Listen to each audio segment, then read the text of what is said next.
covered parallel and spent a lot of time here on parallel RLC circuits. But what happens when we get to series RLC circuit? And the answer is it's the same but different. So let's say that we've got, let's put a switch down here at the bottom. There's a switch here. That switch is closed at t equals 0. So we've got some R value, some L value, some C value here. Now the capacitor has some initial voltage across it. So this is the natural response for a series RLC. Well, when that switch is closed, there's going to be some current that flows. Let's just call that current I. So the capacitor is initially charged, has a potential difference across the plates. At t equals 0, the switch is closed, current begins to flow. Using KCL, then we can write the voltage across the resistor plus the voltage across the inductor plus the voltage across the capacitor has to equal 0. Well, the voltage across the resistor, that's I times R, plus the voltage across the inductor, that's L di dt, plus the voltage across the capacitor. Solve for that, and it's 0 to t of I dt plus whatever the initial voltage was. We've got a derivative integral together. You've seen this sort of thing before. How do we do it? We take another derivative of everything. So this is going to be R di dt plus L d squared I dt squared plus I over C, and that's equal to 0. Going to rearrange the terms. D squared I dt squared plus R over L di dt plus I over LC equals 0. And this is the equation of state for series RLC, for a natural response. Okay, you've seen this sort of thing before.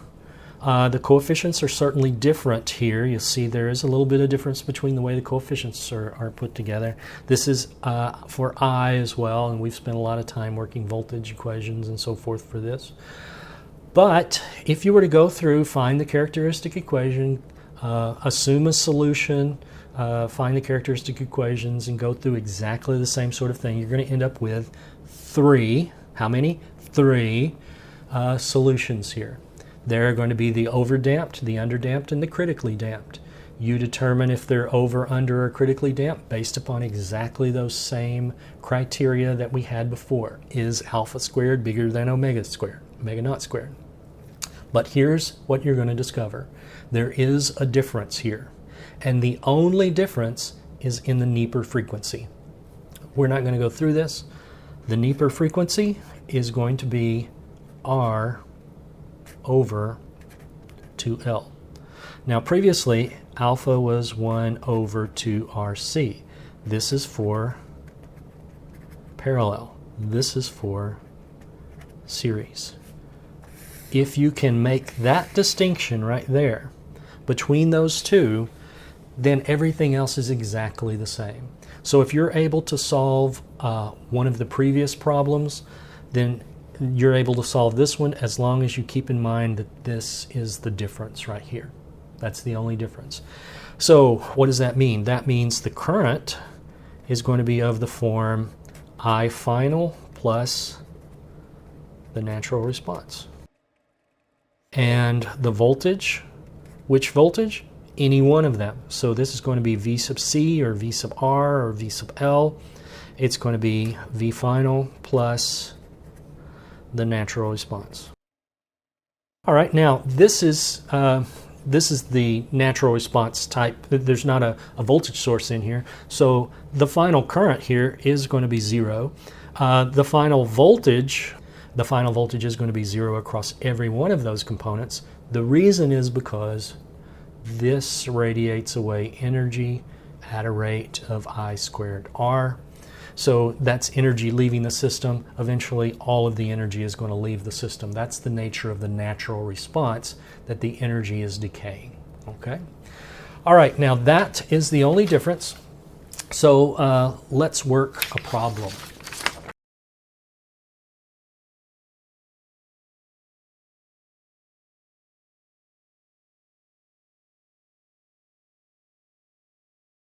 All right, what do I want to find? I want to find, pick something, V naught across the capacitor, right there.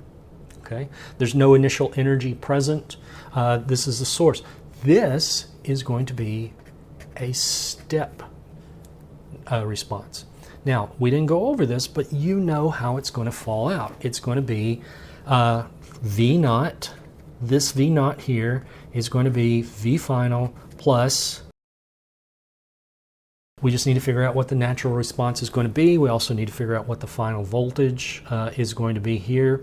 Let's think about that for a minute. Switch is closed at t equals 0. There's no initial voltage on the capacitor. However, at t equals 0, a current begins to flow, and at that stage, the capacitor begins to charge. Okay, the capacitor is going to charge up until its voltage reaches the same voltage as the source over here, 60 volts. So V final is going to be 60 volts for the capacitor. Okay, at t equals infinity, that's V final for the capacitor. That is not V final for the resistor or the inductor. And they depend upon the current, and the current is ultimately going to stop flowing once the potential difference across the plates of the capacitor equals the potential difference of the source, because the source doesn't have enough energy anymore to push more current around. Okay, so that's our V final right there. Let's figure out what our response is going to be. Alpha is going to be, it's no longer 1 over 2 RC, it's R over 2L. So that's going to be 250 divided by 2 times L, which is 62.5 times 10 to the negative 3. All right, do that calculation right there, and that turns out to be 2,000 radians per second, which makes alpha squared 4 times 10 to the 6. Omega naught squared is just 1 over LC, so that's 1 over L. 62.5 times 10 to the negative 3 times C, which is 6.25 times 10 to the negative 6. That turns out to be 2.56 times 10 to the 6. So what have we got? We've got alpha squared greater than omega naught squared. It turned out to be that way. So this is overdamped. So what does that mean? V naught is going to be 60 plus A1 e to the S1t plus A2 e to the S2t. Okay, so we know the general form. What about S1 and S2? S1 is going to be negative alpha plus the square root alpha squared minus omega naught squared. That turns out to be negative 800.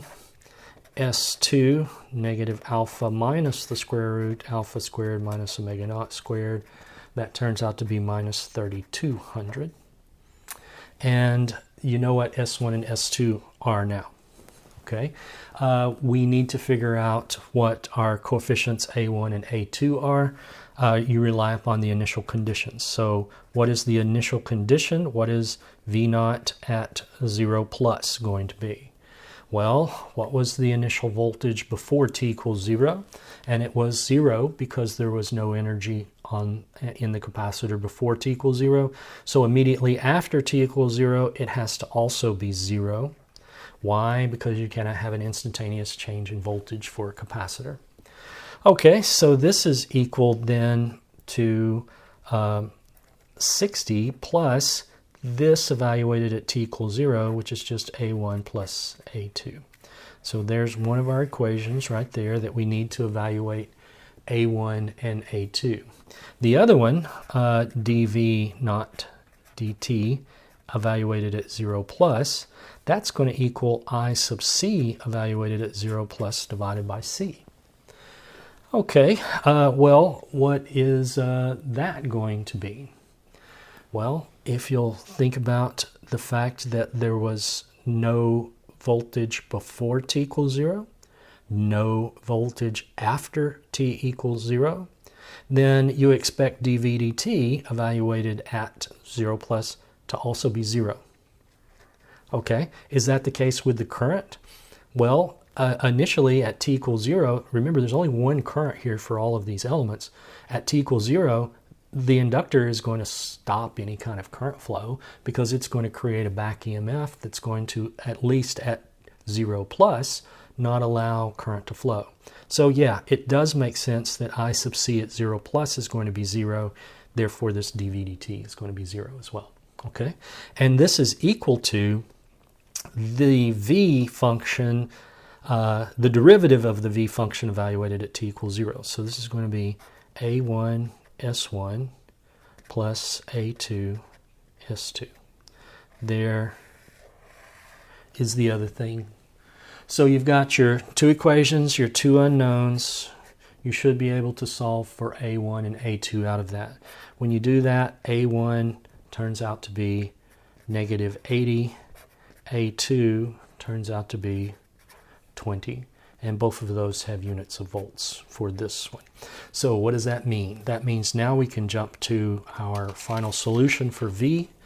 I'll write it right down here. V of t is equal to 60 plus A1, it's a negative, 80 e to the negative 800 t plus A2, 20 e to the negative 3200 t volts.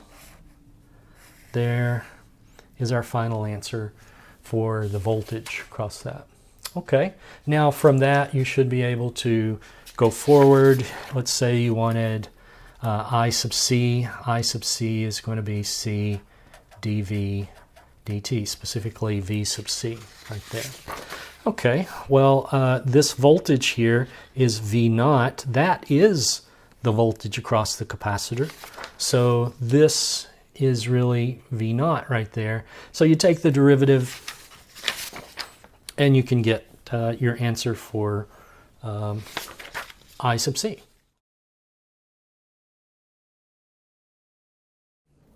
Let's say that this is our circuit.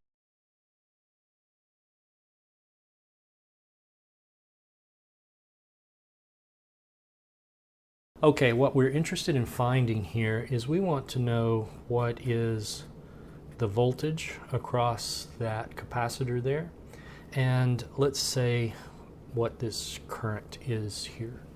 Okay, so we want to find V naught and I naught. Okay, so the switch is originally closed and opened at t equals 0.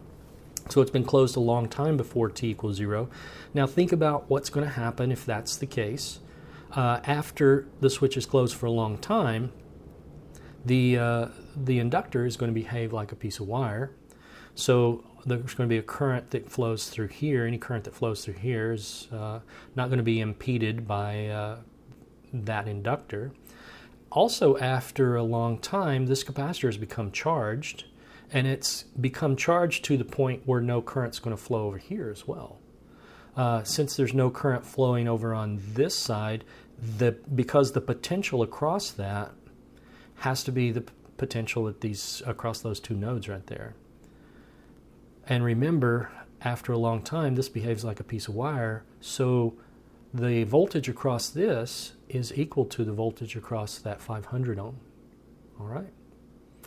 So we could say this, that V naught at 0 plus is going to be 500 over 800 times 80. So there's the voltage across that. Let's do that calculation. And that turns out to be, I made a mistake. That turns out to be, let's see, 50 volts. All right. So we know what that is. Now, if I know that the voltage across that resistor is 50 volts, I could probably figure out what the initial current is at 0 plus, because that's the voltage at 0 plus. That current's going to be V over R. So let's see, that's going to be 50 volts over 500 ohms, and that turns out to be 0.1 amps. So that is what I naught is at t equals 0. I could have also gotten I naught just by figuring out what the current is around this loop here. So it's going to be V 80 volts over R 800 ohms. So that's another way to do it, and it would have given me 0.1 amps as well. Okay, so either one of those ways tells me the same thing. There is 1/10 of an amp through the inductor at t equals 0 plus. All right, now when that switch is opened at t equals 0, well then the circuit becomes this: resistor, inductor, capacitor. So 40 nanofarad, 2.5 millihenry, 500 ohms, and this is I naught, and we've still got V naught here. Okay, so we want to figure out what both of those are after t equals 0 now. Well, let's figure out which case we've got. Alpha, this is a series case, so this is going to be R over 2L, so it's going to be 500 over 2 times 2.5 times 10 to the negative 3. Do the calculation for that, 10 to the 5th. That makes alpha squared 10 to the 10th. Omega naught squared is 1 over LC, which is going to be 1 over 2.5 times 10 to the negative 3 times C, 40 times 10 to the negative 9. And that turns out to be 10 to the 10th. How about that? Alpha squared is equal to omega naught squared. So which case is this? Critically damped. All right, do you know the general form of the solution then?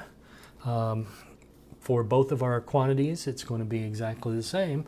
Let's start with I naught as a function of time is going to be I final plus D1 t e to the negative alpha t plus d2 e to the negative alpha t. Almost ran out of room there. Okay, let's figure out what this I final is. I final.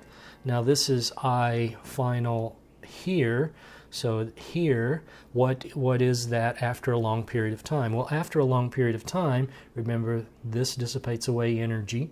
So it's going to die down. You expect that to be 0. Okay, well, if that's the case then, I naught at t is going to be equal to just d1 t e to the negative alpha t plus d2 e to the negative alpha t. And as t goes to infinity, the exponentials are going to win, and it's going to end up being 0. So that makes sense. All right, we could say that I at 0 plus. Well, let's think about that. I at 0 plus, that's this 0.1 that we've got here.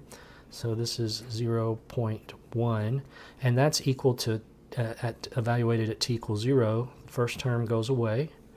The exponential goes to 1, so this is d2. So we've got d2 right now, right here. And then we need to do the same sort of thing to find out what d1 is. And you can think of this way. I naught at the derivative, we're going to have to use the derivative to get the other coefficient. So since we have I at 0 plus equal to that, I at 0 minus would have also been equal to that, because you cannot have an instantaneous change in current for the inductor, and there's only one current here after t equals 0. So what does that mean? That means that the derivative, when we evaluate it at 0, is going to be 0, okay? Because there is no change right at t equals 0. It goes from whatever it was before to whatever it is right after. So that's this value, the 0.1 amp. Okay, but it doesn't change. Now, let's take the derivative of this with respect to 0, and when you do that, you end up with d1 minus alpha d2. So here's our other equation. We know what d2 is. We should be able to solve for d1 out of this. And whenever we do that, we get d1 equals 10 to the 4th. Let's see. We've got d1, we've got d2. I think we're ready to just jump right in and say that I naught as a function of time is equal to d1 10 to the 4th t e to the negative alpha, which is negative 10 to the 5th t, plus d2, which is plus 0.1 e to the negative 10 to the 5th t amps. There.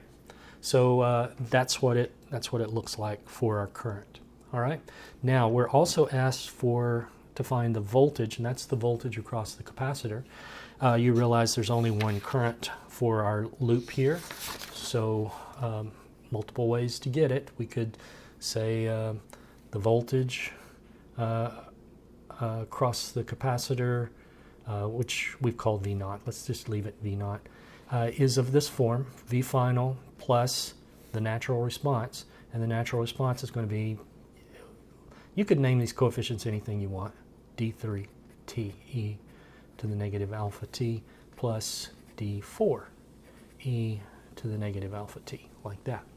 Okay, so we need to figure out what our final voltage is going to be, and I believe we have already figured that out. It's going to be 0. We expect that because remember, the resistor is radiating away energy, so there's going to be no energy left to create a voltage across the capacitor. So V final is going to be 0. What about V at 0 plus? This is V naught at 0 plus, and we've already decided that that was 50 volts. Okay, evaluate this at t equals 0. We end up with that. All right, the next thing is, we probably need the derivative involved here, dv naught dt. Okay, so this dv dt, evaluated at 0 plus, it's going to be I sub c at 0 plus divided by c. So take the derivative of our thing up here, and we end up with c times d3, I'm sorry, that's minus alpha d4, and that's equal to I sub c at 0 plus, that's the negative 0.1 amps divided by 40 times 10 to the negative 9th Farad. Okay, now why did I do negative? Because here's I naught, it's going up that way. So that's why that negative sign is necessary here. It's going into the negative terminal of the capacitor. Okay, so we know what C is, you know what D4 is, you know what alpha is. We should be able to solve for D3 out of that. And I'll just jump to the solution and tell you that it's 2.5 times 10 to the 6. All right, at this stage we are ready to write V naught as a function of time is going to be 2.5 times 10 to the 6th t e to the negative 10 to the fifth t plus 50 e times 10 to the negative fifth t volts. Okay, so we've done that one problem. All right, let's do another problem. Okay, here's our problem. What we want to solve for is the voltage across that resistor as a function of time for all times. Before t equals 0, you see these switches are in their current positions the way that I've got them drawn, and at t equals 0 they flip over. So after t equals 0, what we have is this central part here. We've got an R, an L, and a C all in there, okay, in the central region. But before t equals 0, this resistor has no voltage across it. It's isolated out by itself. Before t equals 0, you've got really two different circuits here. You've got that circuit that will allow us to figure out what the charge is on the capacitor there. In fact, it's going to be 15 volts. You can tell that. So at t equals 0, that's going to have 15 volts on it. Then this flips over, and before t equals 0, this has some current going through it, and we could say the current is going up or the current is going down. It doesn't really matter which way we say the current is going as long as we're consistent with it. So if we draw it this way, we have to say that that is 60 milliamps. If we drew it the other way, we would have to say it's negative 60 milliamps.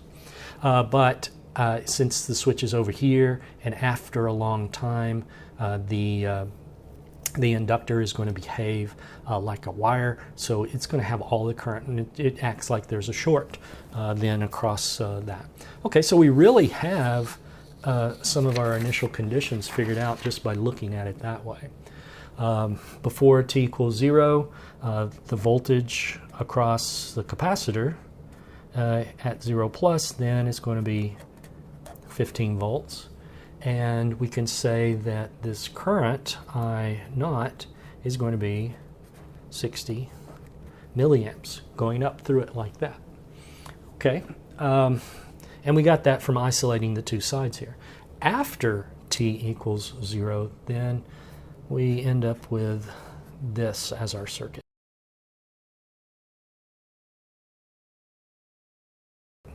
The initial conditions then, 15 volts, I sub L. Okay, now let's talk about this I sub L. We drew the I sub L going upwards here, but when we worked our problems and we were talking about how the currents leave that top node, we said that's I sub C and that's I sub R and this is I sub L, we had I sub L going in that direction. So if we're going to stick to what we've been talking about all of this time, then we need to realize that I sub L at 0 plus, this I sub L is going to be negative 60 milliamps, okay? Because we drew it upwards like that. Okay, now that shouldn't be too big a deal. I sub R at 0 plus, let's see, well, what's that going to be? That's just going to be the voltage at 0 plus divided by R. Remember, the current and the voltage for the resistor can change instantaneously. So that's going to be V at 0 plus divided by R, which is 100 ohms. So that's 15 over 100. That's 150 milli. Yeah. What about I sub C at 0 plus? Well, you can figure that out. It's going to be minus I sub R at 0 plus minus I sub L at 0 plus. So what is that? Minus 150 milliamps minus a negative 60 milliamps. So what is that? 90? Negative 90 milliamps. Okay, so we figured out what all of our initial currents are going to be. We got our initial voltage as well. How about what we haven't decided what case this is yet. So let's go ahead and do that. Alpha, this is a parallel, so it's going to be 1 over 2RC. That's going to be 1 over 2 times 100 times C, which is just 1 times 10 to the negative 6. That's going to be 5,000. And then omega naught squared is 1 over LC, and that's going to be 1 over 62.5 times 10 to the negative 3 times 1 times 10 to the negative 6. That turns out to be 16 times 10 to the 6. Now this was 5 times 10 to the 3, so that alpha squared is going to be 25 times 10 to the 6. Okay, so we've got alpha squared larger than our omega naught squared.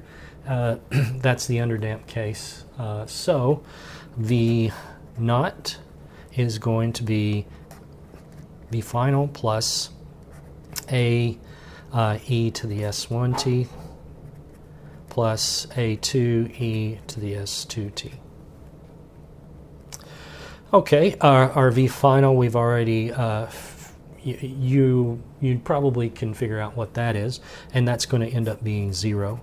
Why is that? Because all of the energy is leaving the system. This is going to be a natural response, so all of the energy is leaving the system, so that's going to end up being 0. The S1 and the S2, those can be computed pretty quickly here. Let's see, S1 minus alpha plus the square root of alpha squared minus omega naught squared. That turns out to be minus 2,000, and S2 turns out to be minus 8,000. Okay, and both of those are radians per second. So we've got our S1 and our S2. We still need to figure out what A1 and A2 are, and we have to rely upon our initial conditions for that. V naught at 0 plus, what was that? According to our initial conditions here, V naught at 0 plus is 15 volts. So that's 15 volts. And then we evaluate our voltage function at t equals 0. The exponentials go to 1. We're left with A1 plus A2, like that. All right, the next one, dV naught dt, evaluated at 0 plus, is going to turn out to be I sub c at 0 plus divided by c. And I sub c at 0 plus, that's the negative 90 milliamps. So negative 90 milliamps divided by c, and I've forgotten what c is. It's 1 micro. Okay, so 1 times 10 to the negative 6 farads. All right, now that's equal to our voltage function. Take the derivative of it and evaluate it at t equals 0. And hopefully you've done it enough now that you recognize that's going to be S1A1 plus S2A2. And here then our two equations that we can use to evaluate A1 and A2. And I will jump to the solution. You really should practice that though. A1 is going to be 5, A2 is going to be 10. Yeah, that's right. According to my notes, that's right. So V of t is going to be 5e to the negative 2000 t plus 10e to the negative 8000 t volts. Okay, now at t equals 0, the exponentials are going to go to 1, so that's going to be 15 volts. So at t equals 0, we're going to get 15 volts. Is that what we got? Yeah, that's what we got. Okay, so we solved that problem. You could be asked for any of the currents, what is I sub C, what is I sub R, what is I sub L. The same general approach would apply. The trickiest part of this, to be quite honest, is not the math, I don't think. It's determining what the initial and the final conditions are going to be. But if you can do that, you should be able to solve any of these types of problems. We are finished at this point talking about RLC circuits that have a constant voltage or current source. We're going to turn our attention next time to sinusoidal sources, and we're heading towards a discussion of what is known as the sinusoidal steady state. So we're doing sinusoidal steady state analysis from this point going forward for at least the next several videos. All right, so keep that in mind. If you don't know what that means, you should probably read the textbook so that you can have a heads up on it. Have a good one.